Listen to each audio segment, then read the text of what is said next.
What's up, runners? It's Miguel from Run With It. Just stopping in to say what's up. Had a busy week out in Nashville. We've been laying low the last few days over this weekend. Getting ready to hit it hard again tomorrow. But just wanted to stop in and talk a little bit about some of the current events that no doubt you've heard a lot about at this point of what happened in Virginia. A white supremacist rally, an alt-right, whatever you want to call it. I think of it as white supremacy or Nazism, really, at that point. Really what it sparked so many things, so many conversations this weekend. But for me, it made me think about my own journey and trying to understand white privilege. For me, I have a Puerto Rican father, so I have this ethnicity to me that's a little different. But I also have a German mother, which she's awesome. But what that also allowed me to do is kind of walk through this life, to experience life as a white male. I look like I don't have much other than whiteness to me, and so that's kind of the world I've lived in. I also was really lucky to grow up in a family that was fairly diverse, and so the idea of racism growing up was just silly to me. I thought racism was a thing of the past, and honestly, even when I first heard the term white privilege, I thought it was bunk. I just didn't buy it. I thought it was excuses, and it wasn't until I got to sit down with friends and family members who were close to me who were black, and they begin to share their experiences. Friends who lived in subdivisions in very nice neighborhoods, but he couldn't even go for a jog because night after night while he was jogging in his own neighborhood, police would pull him over, ID him, and try to figure out why he was actually in that community. Friends who signed up for the military who were black, and right before being shipped overseas, seeing a Nazi rally, seeing people protesting him, saying that he is not worthy to even really live, yet he was going to go fight for their freedom to say even that. And even seeing the experience of our oldest son, who's African American, seeing his experience in school of being called a monkey and an N-word day after day, being told that his life is not even worth anything, that he shouldn't even be living because of the color of his skin. These things began to open my eyes. Friends who couldn't drive through certain communities because they knew they would always get pulled over simply because they were black. And then, of course, we see the things that happen on TV. We see it through Facebook, people sharing it, of black men being shot in instances that would have been a huge outcry if for not they being black.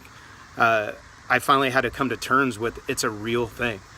This idea of white privilege, this idea of systemic racism that really floats about in America itself due to our history, due to our culture, due to economics, due to so many things that we really can't even get into in a shorter video like this. And for my friends, it hasn't been an excuse for them, but it's been a reality. A lot of them, they own their own businesses now, or politicians, or police officers themselves. They didn't let it stop them, but the reality is for them to find success, their battle and their struggle was a lot harder than me and a lot harder than someone else who looks white. And in that, it was a reality that it's happening today, even as I share the things that our own son has gone through in his school. The reality is, in this very school district that we live in, just a few years back, there was someone who was a professed leader in the KKK running for school board, and he actually had a shot of getting elected. And luckily, there were people within inside the administration who fought against it, and he didn't get elected. But he was able to sit down in a principal's office and run and announce running for school board. He was able to sit down and say, the biggest problem are all these black people in this school, and we need to address that. And that wasn't 25 years ago, that was just a few years back. And the reality is those attitudes exist and are living and are strong. And we see that again this Saturday. We see that again, people marching in Virginia.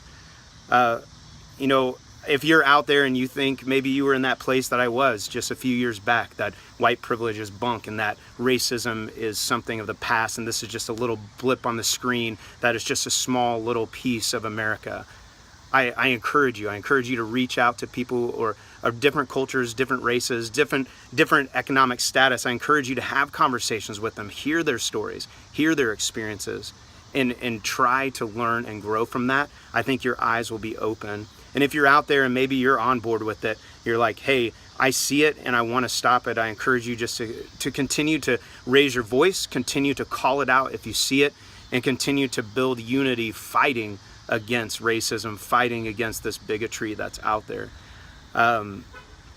It's a hard journey in that, but the only way we can do it, only thing we really can do is keep moving, keep fighting together. Maybe we'll never end racism no matter what. I think there's going to be people who will hate. There's people who will try to diminish other human beings, but it's up to us to stand together, to try to raise the awareness and to try to uplift each other and show that we all have value. So I hope you guys continue to fight. And again, if you're out there and you're questioning me, throw that in the comments as well, and let's talk. But I hope you'll open yourself up to the realities that we live in, the realities that we've seen this Saturday, because it's not just in Virginia, it's in your own backyard. And if you haven't seen it yet, open your eyes, because it's there. Open your eyes, open your ears to other conversations, the people who look different from you, to understand what's actually going on. Let's keep fighting, guys.